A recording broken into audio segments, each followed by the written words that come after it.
women have and are accruing more power more quickly than any other social group. There's going to be, I believe, a $30 trillion accretion of wealth, creation of wealth, held by women during this generation. Women are now dominant in college. 60% of our graduates are women. Women control $12, $13 trillion of annual consumer buying in this economy, and moms among them control $7 trillion of buying power. Now, most moms consider themselves to be out of the power stream while they're moms, but they actually are the controllers of the power stream. And I would like moms and women in general to become aware of the power that we have together. And by moms, I don't necessarily mean gender moms. I mean, Theo is a mom. He's the primary caretaker for his children. He has a wonderful wife. But Theo is the one that's navigating that. So Theo is a mom. I'm occasionally a mom, but not as much as maybe I would like to be. But moms have the power to decide, and women have the power to decide.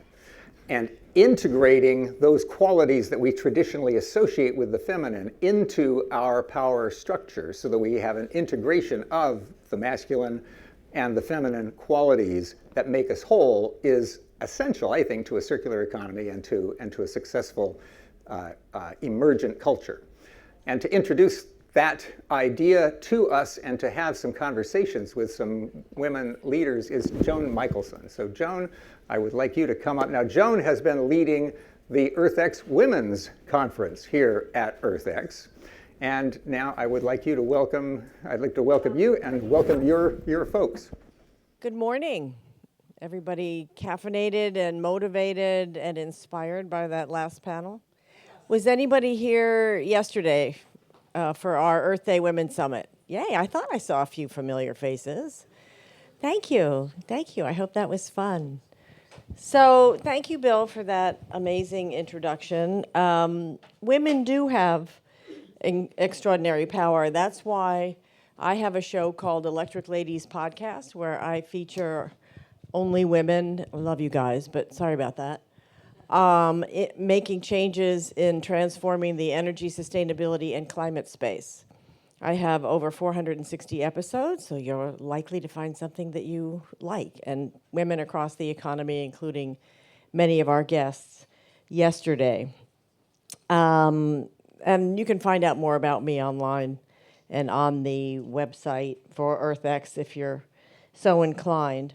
We're going to hear from women in different groups today, but I want to start with an interesting story about a circular economy. I've spent some time in Iceland. Iceland is an 85% renewable energy country, in case you didn't know. They also have a female prime minister and a female president for the first time, and most of their government is run by women, and their business sector is run by women. But they have an interesting concept there where in an office park, you can't just pay to be a tenant. You have to have your products and your byproducts be usable by other people in the office park, and you have to practice sustainable business. So it is inherently a bunch of mini circular economies, right? So you have the water that's being from a geothermal plant that's being used for other purposes by other people, other entities in the facility, and there's almost no waste because everything is used by somebody else. Imagine if we did that in the United States. Can you imagine? I like that model. I mean, that's like the ultimate circular economy to me. Bill mentioned the control of women in the economy and the amount of resources that women control. In case you didn't know, women are a whopping 52 of the 500 top women CEOs in the country. Yes, 52. This is an all-time high, people, of 11%. Yeah, don't get your excitement up too high. And there's a few people that have been on it repeatedly, as you would guess, like Mary Barra. I write a lot about this, and so I'm going to try not to just grandstand here. But what I want to say, and the women that we're going to have today, and I really want to hear from them, is the economy has changed dramatically, and I don't just mean in the last 90 days. I mean the economy has changed dramatically over the last 10 years, and we need a different kind of leadership. And the kind of leadership that we need is more like the way women lead. Okay? And we're going to talk about that. Empathy, resilience, collaboration, care, eco-conscious, even if they don't call it that. But women do these things naturally and are natural innovators. Why? Because we had to be.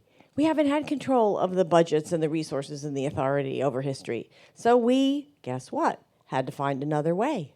What is innovation? Finding another way. So let's hear from some women who are seriously finding another way. Ladies, would you like to join me?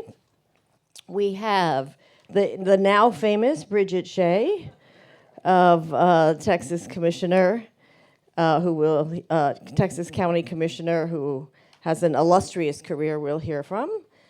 Casey Rogers in the green jacket that I covet desperately. If it's missing, it's in my closet, Casey. She is Chief Mobilizing Officer. I like that title, Chief Mobilizing Officer. I'm gonna steal that, Casey. I love that.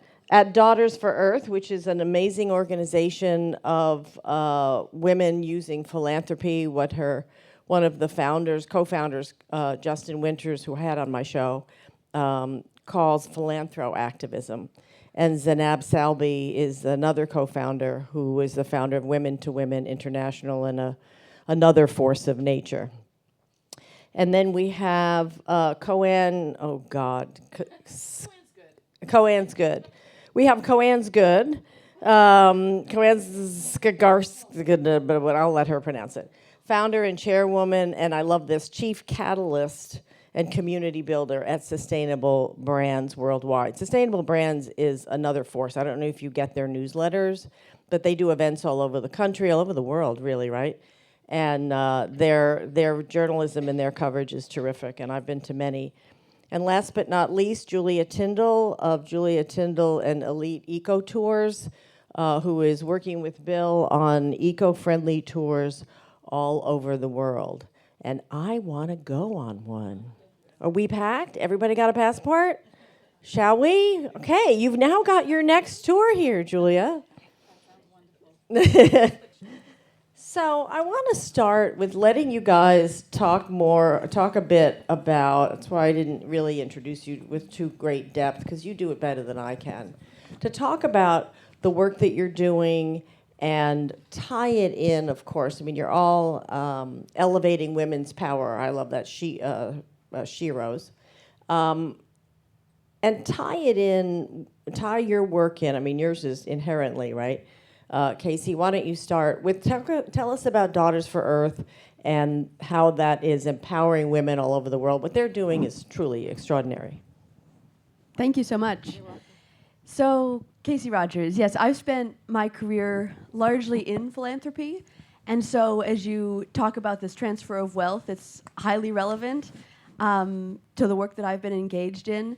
And what we're seeing is that the money isn't just transferring, but the values and systems that have been driving philanthropy previously are changing as well, because the money's now in different hands.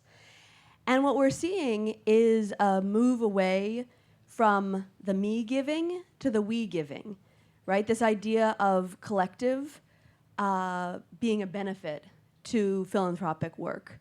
And also that holistic solutions are valued more than we've seen in the past.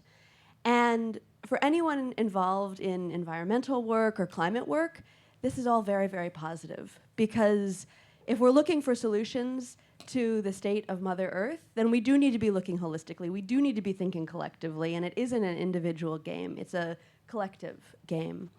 So at Daughters for Earth, we're both a philanthropic fund and a movement supporting women around the world to bring forward climate solutions, right? To protect nature. That might look like biodiversity protection. It might look like regenerative agriculture, conservation.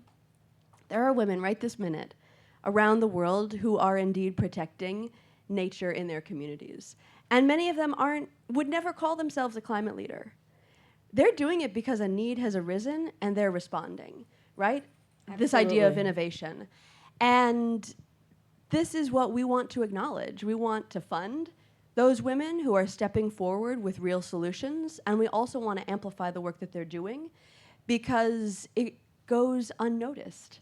And it's also unknown that only 2% of global philanthropy supports environmental work. And of that 2%, 0.2% supports women-led action. So we know that there's a huge opportunity. Women are accelerators, catalysts. They bring forward best practice in communities, and yet the money isn't in their hands. And so Daughters for Earth is working to change that. I told you it was amazing work. By the way, I interviewed a woman, and we aired the episode today, and I had a woman on yesterday, Allison Ward, who is CEO of Cotton Connect, and she's working with women farmers in a lot of these places in regenerative agriculture, and they're becoming stars in their communities because they're becoming leaders and because they're finding another way and doing it that way. Tie it in, if you will. Let me just stay with you for a second. Tie in these new values and systems in with the circular economy. How are they, you mentioned your regenerative agriculture, which is by definition somewhat circular, but talk about it a little more specifically. Maybe tell us a story. Anybody want to hear a story? Yeah. Tell us a story about a woman or two that you guys are supporting who particularly fits the paradigm of a circular economy. Mm-hmm. Absolutely. So Daughters for Earth in the last 3 years has supported over 200 different initiatives, women-led climate solutions in 50 countries. And we know that supporting circularity, we think in America that this is new. It's like trendy and fashionable. But what the deeper understanding is that circularity is ancient and indigenous-led. That we are re-meeting, if you will, or re-knowing this approach, but it's actually the way the world worked for hundreds and thousands of years. It's the only way that it could work. And so 40% of the women we have funded are indigenous women who are leading efforts in their communities. And the reason I say that is because circularity matters. And these women, their value system is circularity. And so it's not as though it's something that needs to be forced or strived for. It is woven into that system. So I will It's inherent in what they're doing. Yes, exactly. So I will lift up Namonte Nkwimo. So Daughters for Earth has supported Namonte and her work with the Sabo Alliance. She's with the Waorani tribe. She lives in the Amazon in Ecuador. She now has become well known around the world, but that's where she grew up and where her family lives.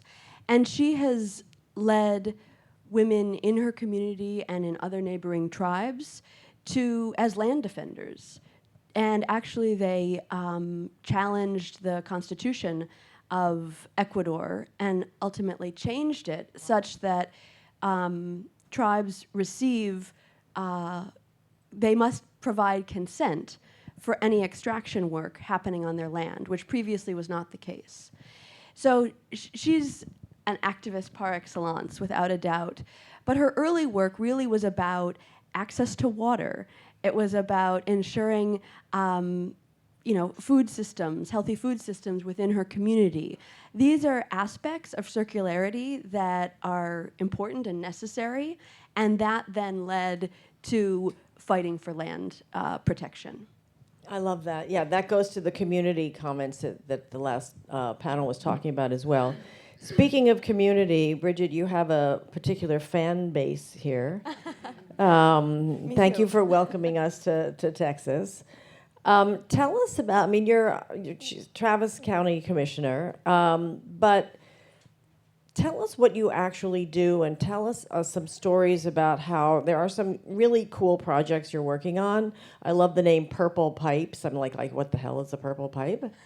But seriously, how does that fit in with the circular economy? How is that helping build communities, as Casey talked about, and we've been talking about this morning, particularly in Texas, where you have not the most climate-friendly constituent? Thank you so much, Joan, and I really appreciated your comments about women and innovation. I think at every level, we now have a greater responsibility to lead because there's been such, I'm just going to call it criminal negligence at the federal level, completely retreating from any responsible action on climate. And we all know how it's impacting our communities. So at the local government level, our job just got a whole lot more important. And one of the things that I've been working on in Travis County, which is Austin, Texas, is how we can stretch our drinking water supply. Texas is, except for parts of East Texas, but it's getting hotter and drier. And one of the realities for Austin is we will run short of water.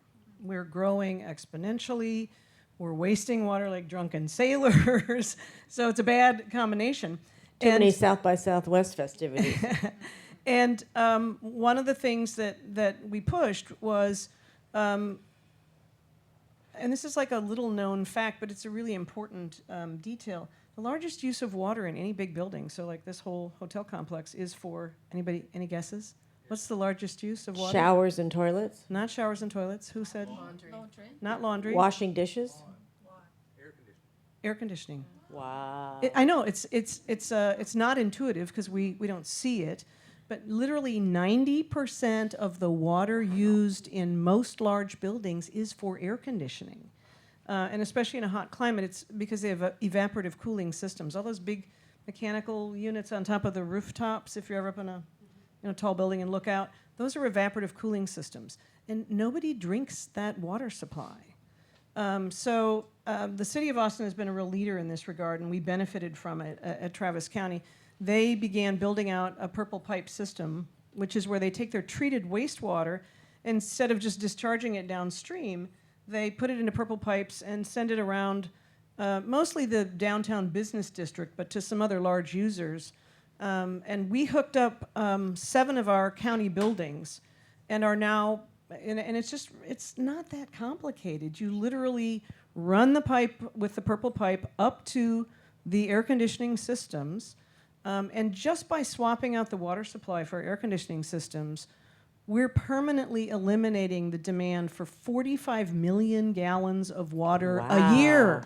Every year. Okay, that's amazing. Yeah, and if the state capitol complex and UT swapped out their systems, they'd save over 1 billion gallons a year. No, you're going to have to find a politically sensitive way to sell that to Governor Abbott, that's for sure. So that's just Are you using one of the IRA things. money for this? Inflation No, Reduction actually- Act. In case you didn't know, the No. Inflation Reduction Act allocated, I think it was $7 billion to refurbishing pipes, water pipes, and sewage pipes in general in this country. So I'm just And that's curious. another big need because so many communities lose vast amounts of water. City of Austin loses 7 to 8 billion gallons of water a year just through leaking water pipes. So that is another need. But the return on investment is so substantial that all of the costs that we put into swapping out the water supply, we're going to recover that cost in 5 to 6 years.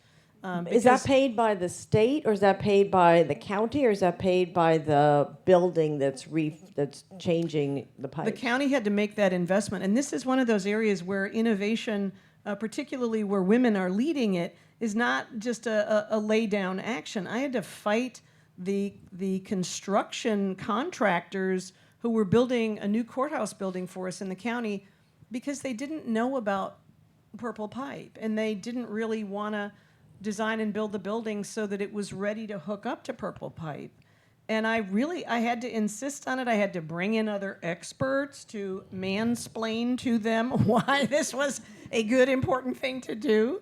And my colleagues, we unanimously voted to spend the additional money up front to plumb the new building. But the ROI on this is huge. So even if you're dealing with people who don't think climate change is real or whatever, you can make a business case for And these that things. water can be used for something else. Absolutely, stretching Yeah. our water They supply. didn't know who they met when they ran into her, did they?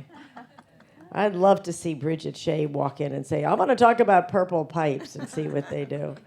KoAnn, you've been at the vortex, really, of this movement for a long time. What are you seeing? Talk a little bit about sustainable brands, because I just gave the 10-word description. But talk about what you're seeing from the corporate side that relates to how are they tackling, if at all, the circular economy. There are some companies that are doing it, but talk about what they're doing, because you have a really interesting kind of 80,000-foot view into the work of a lot of these companies. Oh gosh, that's such a huge and broad question, and doesn't necessarily relate to women, or would you like me to connect the dots there? I think you can connect the dots very gracefully. Great. Well, a good amount has been said about sustainable brands this week. I'm grateful to say we are, I think, somewhat uniquely really committed to the commercialization of sustainable innovation. And Bill has made all the good points about why that's important and why the role of brands in retail especially is critical. I guess I was wanting to say, a couple things. We generally convene at a high level CSOs and their teams, CMOs and their teams, and innovation leaders. And because those are the three sort of key stakeholders that are required to get on the same page about business opportunity and influence all of the stakeholders that they influence to drive change. Right now, I am convening a group of about 31 women CSOs. This started, Sustainable Brands is 20 plus years old. This particular group came together last September. Interesting that it's taken that long, partly because I've been somewhat resistant to this conversation. And I will say, I'll reinforce my why in the conversation that's going on in this group of CSO women. And that is, first, the observation that 65% of the CSOs out there are women. That is, to some degree, I believe, a function of the fact that the sustainability arena requires systems thinking, and it is biologically true that, generally speaking, women have more connective tissue between the left and right hemispheres of their brains, and they are, as a function of that, inherently a little bit more adept at processing intuition, seeing systems, connecting dots, and those are skill sets that are really necessary for the work that we're doing now.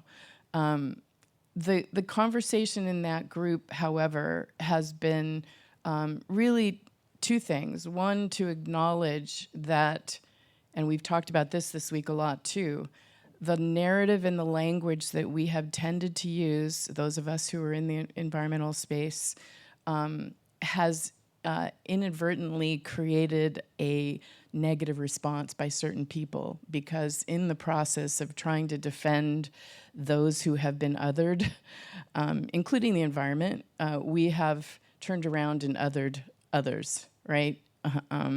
Do you know what do I need to be more? No, we get your drift. Yeah. I'm not sure I agree that we've othered others, but I think people The perception perceived is it that way. and right, right. it's not what I say; it's what you hear that matters. Exactly. And so my point in this is that we as a group have agreed that we really want to be talking about the rise of the feminine, not the rise of women.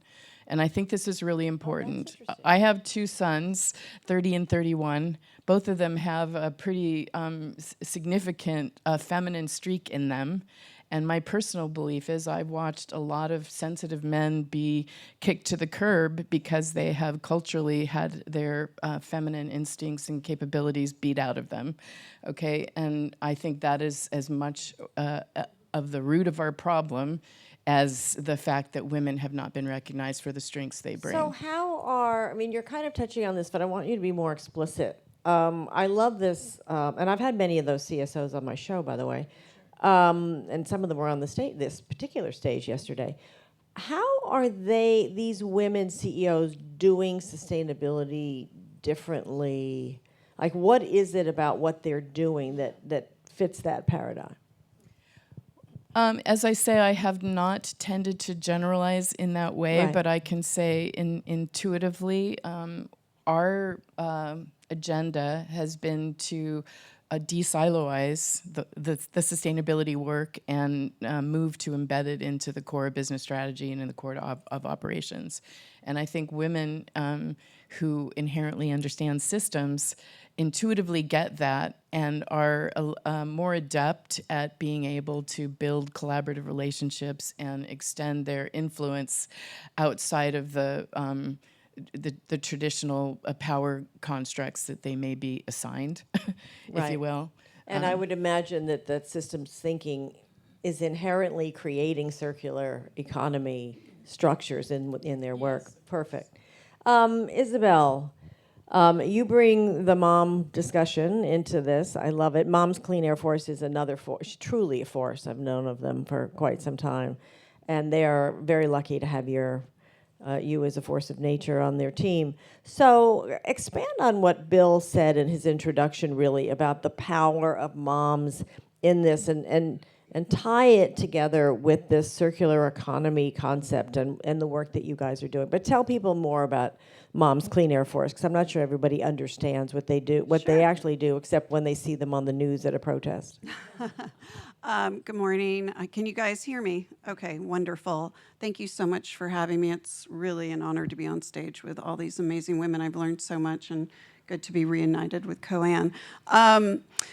So Moms Clean Air Force, we are a community of 1.5 million moms around the country, and not just moms, right? We say we're moms adjacent. You had a mom, you know a mom, you're a caregiver, and we are united to fight for clean air. We are part of the Environmental Defense Fund, and we are the single largest parent-led climate organization in the world. And where we have our fights generally, and I'll come back to your question because I do want to talk about harnessing the power of moms and why it's important, because it's not just economically driven. But where we do our work is indeed grassroots. So some of you might be familiar with our red shirts and our on-the-ground work, fighting and protesting bad actors, bad facilities, things that are compromising neighborhoods and harming families. But we also work on the federal level. Now, we are administration agnostic, right? We are a mom-partisan organization, so we are fighting in different ways during different seasons, as we like to say. And some seasons are harder than other seasons. We are currently in a harder season on the federal level, but that just means we're leaning into the state level and the municipal level. Which is very exciting. And we have an incredible foundation of women who are ready to activate at multiple levels.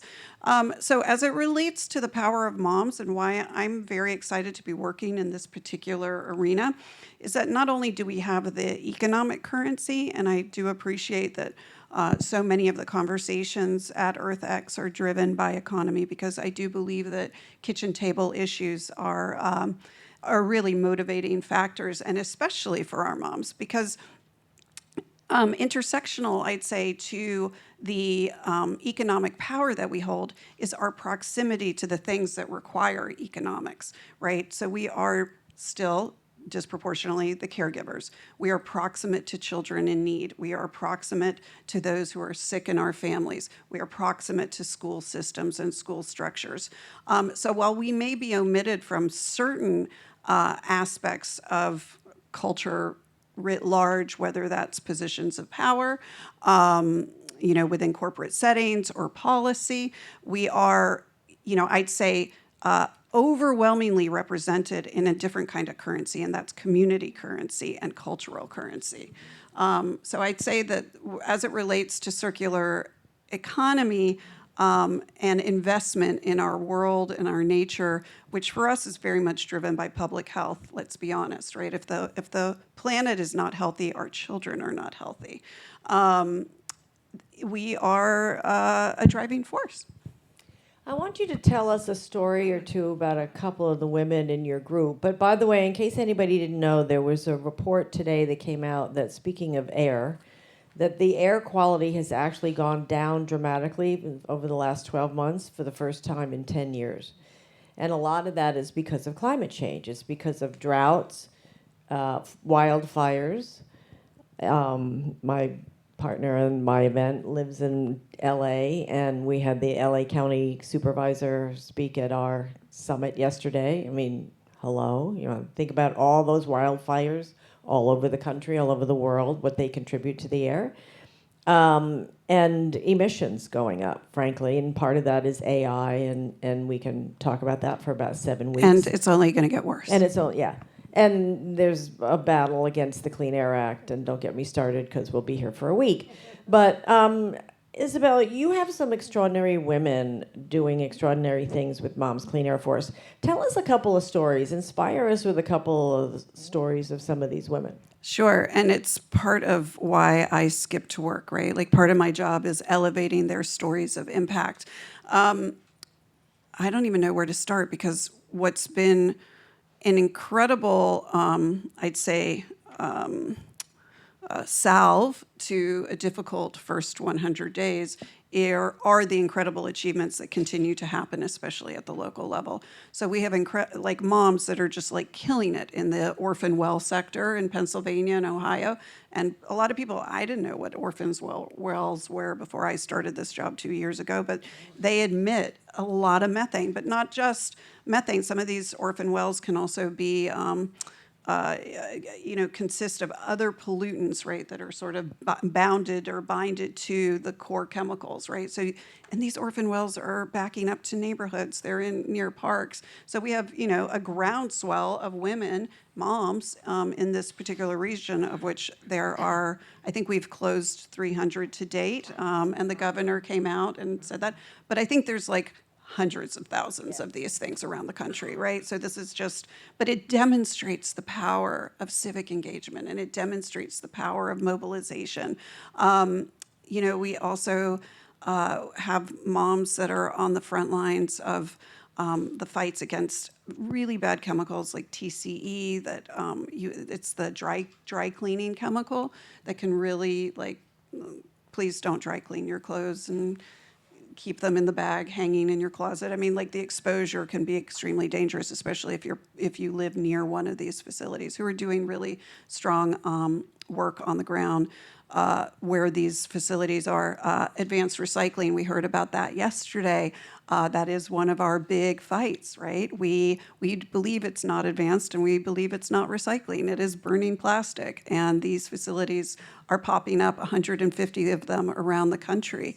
We want innovation, right? We're not anti-innovation. We want business. We also believe, and I think history shows, that you can have business and you can have innovation that is also regulated and that is also healthy. Right, and that doesn't contaminate the communities that they're in, right? Gee, who wants to live in a community with a... Yeah, no, don't be started. Julia, I'm packed and ready to go. I have passport, we'll travel. Where are we going? Tell us about the elite tours. Tell us what makes them eco. Yeah, absolutely. So I'm Julia Tindall, and I lead small, intimate groups around the world. And it's mostly women who are traveling these days. Women, you love to travel, you ladies, right? I know I do. It's been my passion for so many years. And so what makes them eco? So primarily, I love to take people to female-owned small lodges, unique boutique kind of hotels, in beautiful places around the world that support them and what they're doing. And if I can give a small example, people often ask me, where's your favorite place to go in the world? And I always say Bali. If you've never been, you got to go. You got to see Bali. And one of the places that everybody falls in love with is owned by a wonderful Balinese lady. And she started out with one restaurant, and then she added a hotel where I take my groups, and I've been going there for 27 years. And the same staff are mostly still there. And from the support of my group and groups like mine, she's now expanded to 5 hotels and 3 restaurants. She supports the entire village. It's just outside Ubud, if you know Bali. It's a place called Nyokuning. Kuning. And it's in the rainforest. And because she has her hotels there, no one's going to chop it down. So it helps to save the forest just by supporting these people who have these beautiful lodges. The monkeys come from the monkey forest and come and steal the fruit in the mornings. It's a magical place. So do come with me at some point. What does she do in the facility that are climate-friendly, Yeah. eco-friendly practices itself? Well, the building materials are local for one thing. And then just simple things like she won't allow plastic bottles. So you bring your water bottle and it's filled up by a big container. So, even just simple things like that go quite a long way. And I think more than anything, it's this idea of community through right livelihood and that we can support that. And the other thing I want to say about women who travel is that women are kind, empathetic, and generous. And I do, as much as possible, take people to see, like, maybe an orphanage or somewhere like that. Like we have one in Thailand, also one in Nepal, that we visit. And particularly in Thailand, it's an AIDS children orphanage. And they need help as much as possible. So when we go, people are generous. They open up their wallets and they donate, or we bring things to them that they have requested. And the joy, not only in the children's faces, but also for my guests, to know that they've helped in a direct way. I mean, to me, that's part of the circular economy, that we're doing something at a global level to help. We have so much here, and so many countries have so little, and we don't think about it or know it until we go. Yeah, that's the empathy factor, right? Yes. It's interesting. I've been to Thailand, and people would say to me, "Oh, did you?" I bought some locally made beautiful artifacts, and people say, "Oh, did you, negotiate and haggle with these people?" I looked at them. I said, "Are you nuts? They live on nothing. I wanted to give them more." Yes, exactly. Right? I wanted to pay them more than what they were And asking. I tell my people who go to Bali and a massage is $5 an hour, I say, do you realize your massage therapist makes 25 cents of that? So please tip well, yeah. because that is going to go back to their village and feed their family and support them. Yeah. So be generous. As I say to my group, I want us to leave little droplets of love through the love that. countries that we travel in. We'll lead little droplets of love. Yeah. Prepare your questions. I'm going to jump to you in a minute, so get ready, rock and roll, write it down, whatever is on your mind. Don't be shy. Nobody's allowed to be shy in this room. Not in any room I'm in, anyway. One of the things that's kind of the undercurrent here, and I think Bill mentioned it a bit in his introduction, is women are also the largest consumer. We make and Isabel mentioned this a tiny bit, but women make 85% of purchase decisions, make or influence. That is called power. Got it?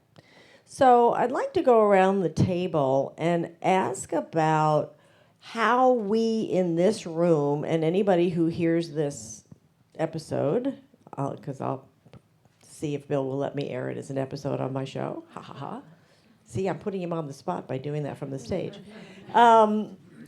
Thank you. What can we do in this room, other than taking trips to see these amazing women in these extraordinary countries, and I'm thrilled that you use women-owned businesses, but how can we use our dollars with philanthroactivism, with supporting things like Purple Pipes and others in our communities, but our local governments, et cetera. So, Anna, who wants to start? Go ahead, Brigid.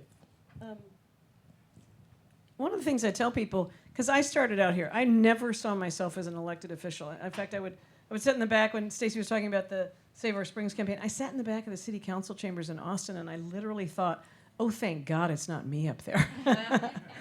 But be careful what you wish for. When you have something at stake, it's no longer about you. And so I encourage everyone, think about possibly running for local office.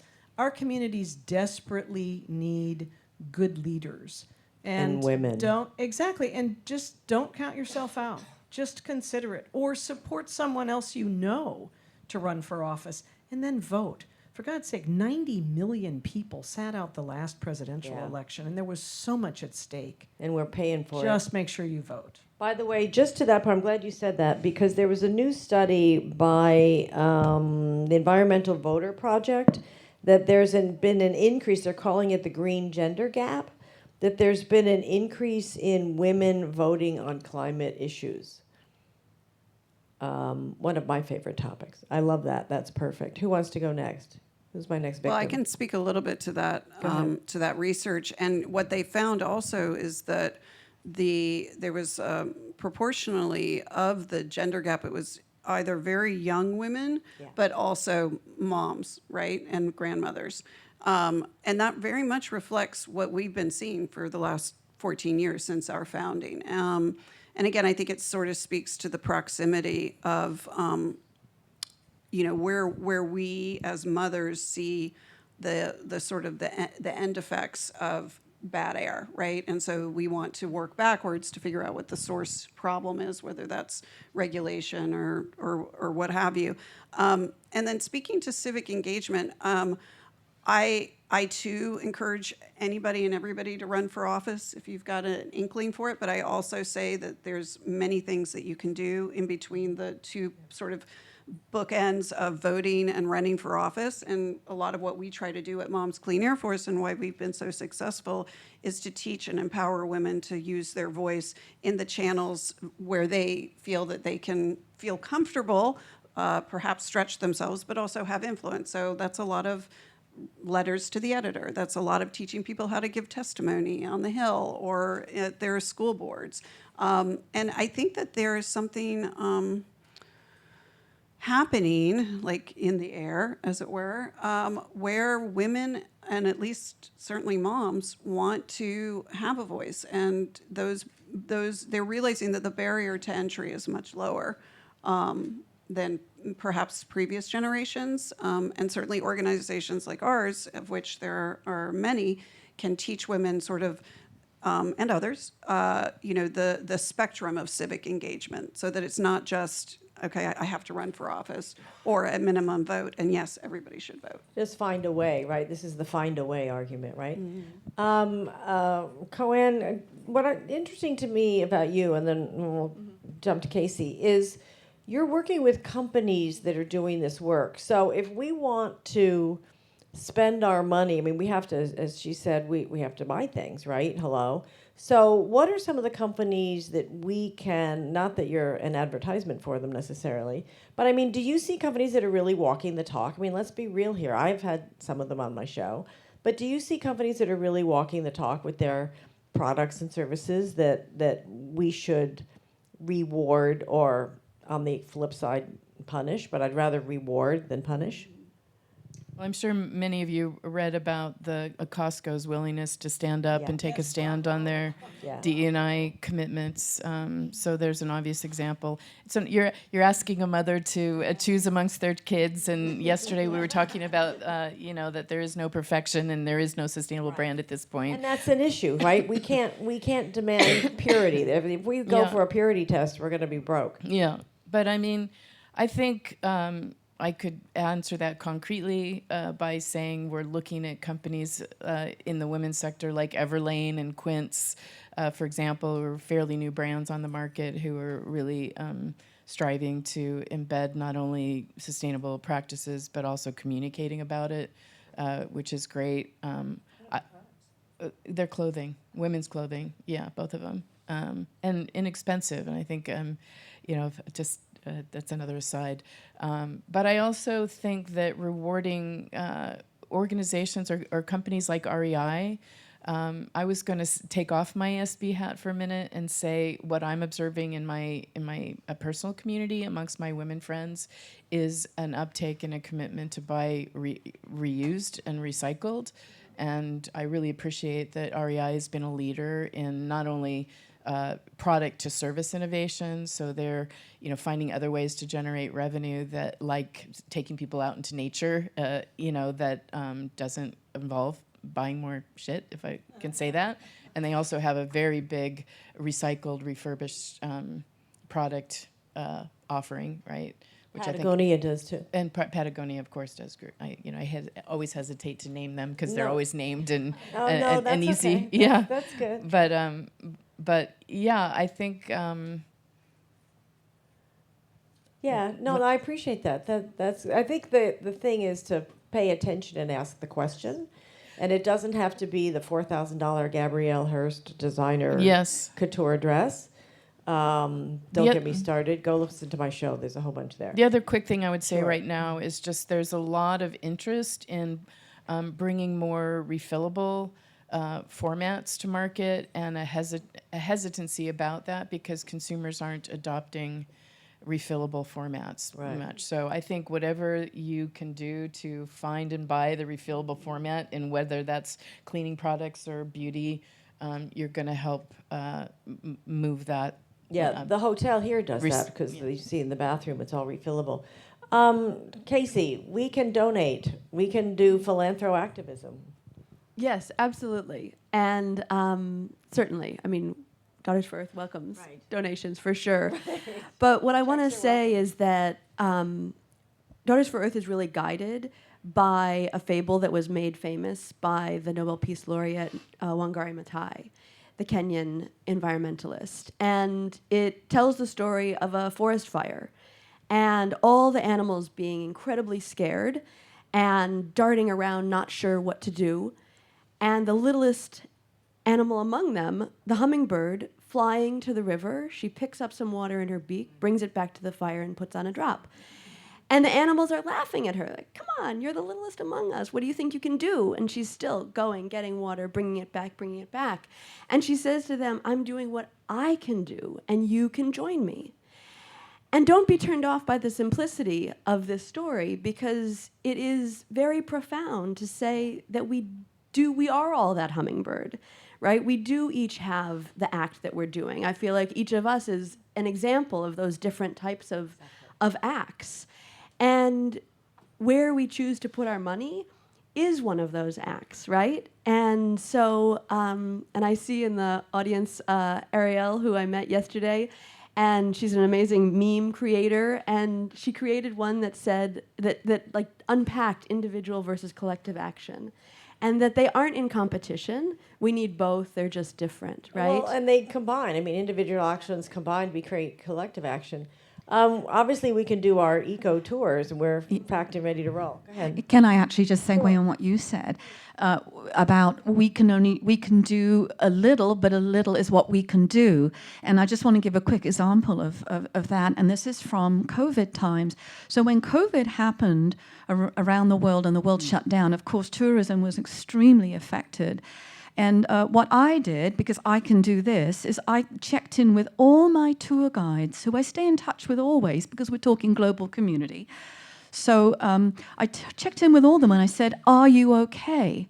And everyone was okay, except for the tour guide we had in Sri Lanka. And he said, I am down to my last $10 in the bank. I have 2 children, and we support my wife's parents, and we don't know what we're going to do. The government is giving us 1 bag of rice a week. That's all we get, nothing else. Whew. So that touched my heart, and I reached out initially just to the people who'd met him for donations to help, and then to my wider traveling community.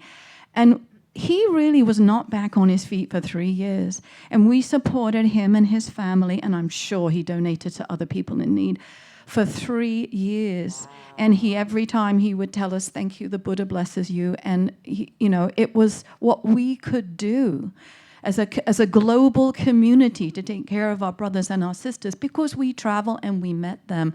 So that's just a small example. Perfect. But it's, it touched my heart. I had some tears over that, and I was just grateful to be able to do something. Yeah, let's find a way, right? Okay, who has a burning question? Speak. Oh, come on, people.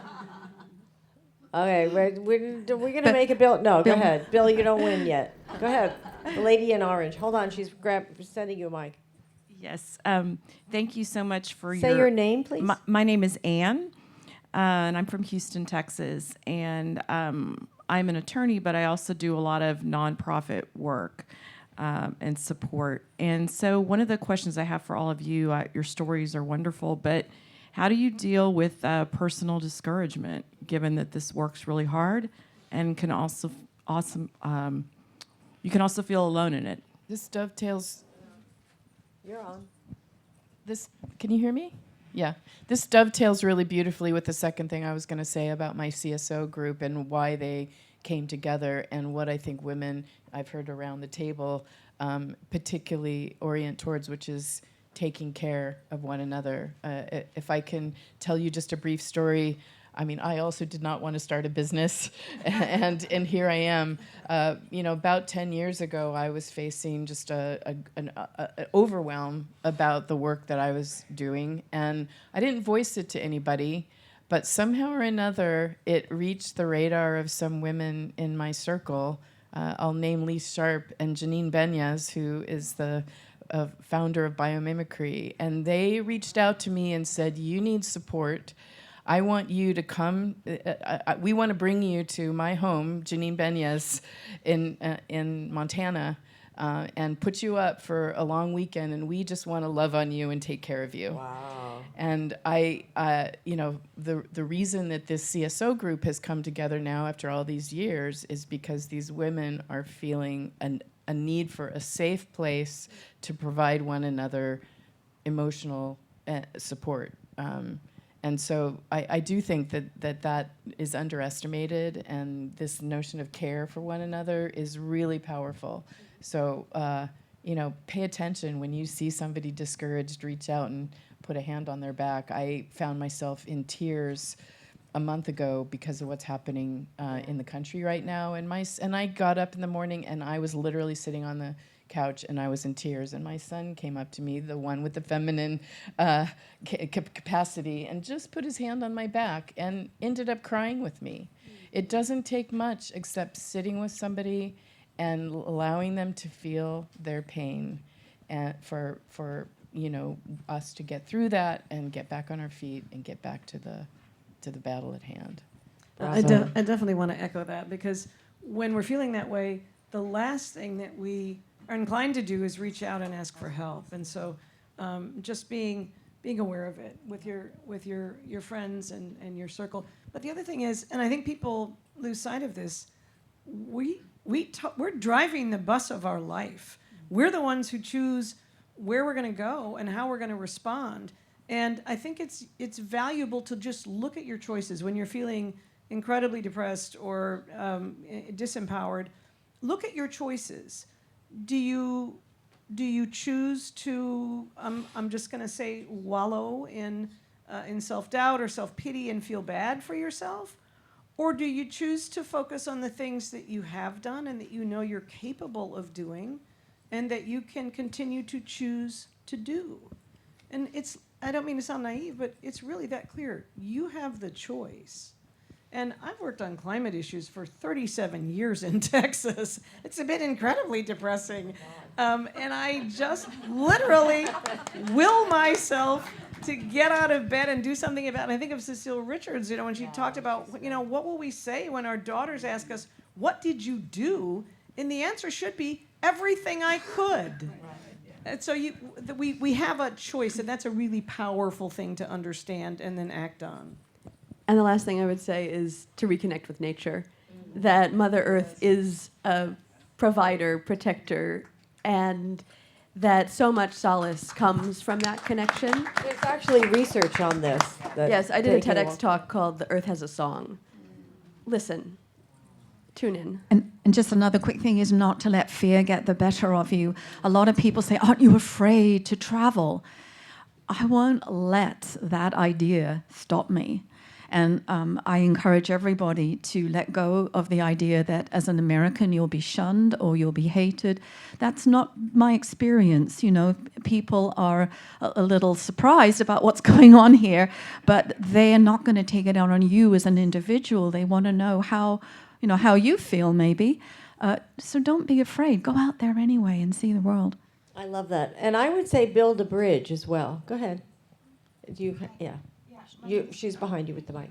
Hi, my name is KoAnn. I'm from Houston, and I'm a mom and often think about how to spend my money so that I'm supporting sustainable brands and all of that stuff. And it can be pretty overwhelming. Do you have any advice about, and I don't know, maybe easy isn't really the word, but an easier way to make sure that the information we're getting and the way we're spending our money is there like a centralized place to get this information? There are a lot of good resources. So first, I recommend you come to momscleanairforce.org, where one of our most popular editorial columns, and remember, we have the benefit of being able to vet things through lawyers and scientists. It's called Mom Detective. And we literally answer questions about, please tell me, is this crib that I'm buying my child dangerous? Is the AstroTurf my son is playing some, sports on dangerous? Should I not buy rugs for the next, 17 years? And so, finding those trusted sources to give you the information. Now, we don't recommend brands per se. We don't endorse, but we give you enough information to know how to navigate what is a very complicated system of figuring out what's good for you and what's bad for you, and what's good for the planet and what's bad for the planet. And by the way, that's by design, right? So I think Made Safe is also another amazing resource where you can look up the chemicals in your beauty products or healthcare products. And I think increasingly and we try to make this accessible because these are, moms are busy and moms are taking care of a lot of things. And, it's hard to know whether this week it's okay to shop at Target or not shop at Target, right? It's okay to shop at Target. Okay, great. Shop at Target. Okay, Shop Yeah. at Target. Talk about between a rock and a hard place. Right. Yeah. Target is Jennifer Silberman was a great CSO there, actually. Agatha Ramallah, I don't have her full last name, but there's current CSO is absolutely spectacular in there. But the point being that you need to be able to go somewhere to it that is like a community of people that are like-minded, that know how to distill the misinformation and disinformation that we're being pummeled with, to know what decisions that you can make that affect your household. Right, and I would say pick your battles. It's like what's important to you. So, for example, I did a story a while ago about one of the issues with eco-friendly playgrounds. I think they make a lot of sense. They're, instead of making jungle gyms out of plastic, they were making them out of recycled XYZ, and instead of using AstroTurf, which is horrendous on the ground, they were using recycled tires and stuff. But it turns out those were hurting the kids because the rubber gets hot, and the kids come out and they burn, that burning your knee thing. It's like really awful. And so it's not perfect, right? So you have to pick what your priorities are going to be, right? Well, we are out of time, but please join me in thanking this extraordinary community of women who are transforming our lives. Casey, Brigid, KoAnn, Isabel, and Julia. Thank you so much, and thank you, Bill, and thank you, everybody here today.